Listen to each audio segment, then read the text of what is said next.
বাবা আসলে আমি আগে যাব। না আমি যাব, আমি আগে যাব।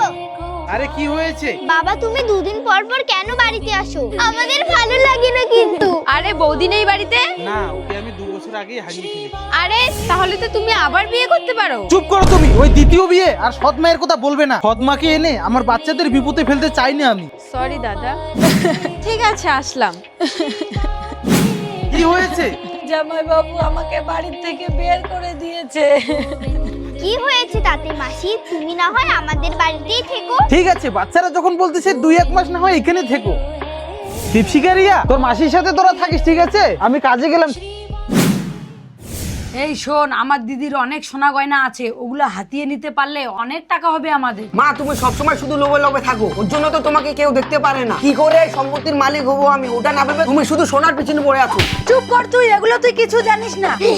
ও মাসি, রান্না হয়ে গেছে, আমাদেরকে খেতে দাও। কে রান্না করবে? আমি কি তোদের বাড়িতে চাকরানি হয়ে এসেছি? আরে মাসি, তুমি কেন এরকম করে বলতেছো? হ্যাঁ ঠিকই বলেছি, যা গিয়ে রান্না কর, আমরা খাবো। আমাদের মাও এইভাবে কোনোদিনও বলেনি। এই তোরা আমাকে মা পাসনি, ঠিক আছে? মা, তুগুলো গয়নার পয়সা তোমারটা তো হয়ে গেল, এখন আমারটা। দাঁড়া দীপশিকা, মা রে, যা এই টাকাটা গিয়ে তোর দাদার সাথে দিয়ে আয়। কোথায় মাসি? চল আমার সাথে। দীপশিকা বোন, কোথায় তুই? দাদা আর কত দূরে দাদা? এই তো আর চলে আসছি, এই যে নেও। ঠিক আছে। দাদা দাদা, এটা কে? দাদা আমাকে ছেড়ে দিও না দাদা। দাদা আর কোনো চিন্তা করিস না তুই।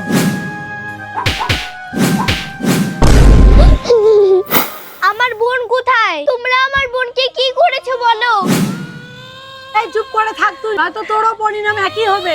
বোন ছি, বসতে দিলে থাকতে চায়, আর থাকতে দিলে গোটা সম্পত্তিটা হাতিয়ে নিতে চায়। ভেবেছিলাম মাসি মায়ের মতো, এখনই কি না করে ফেলতে বাচ্চাদের সাথে।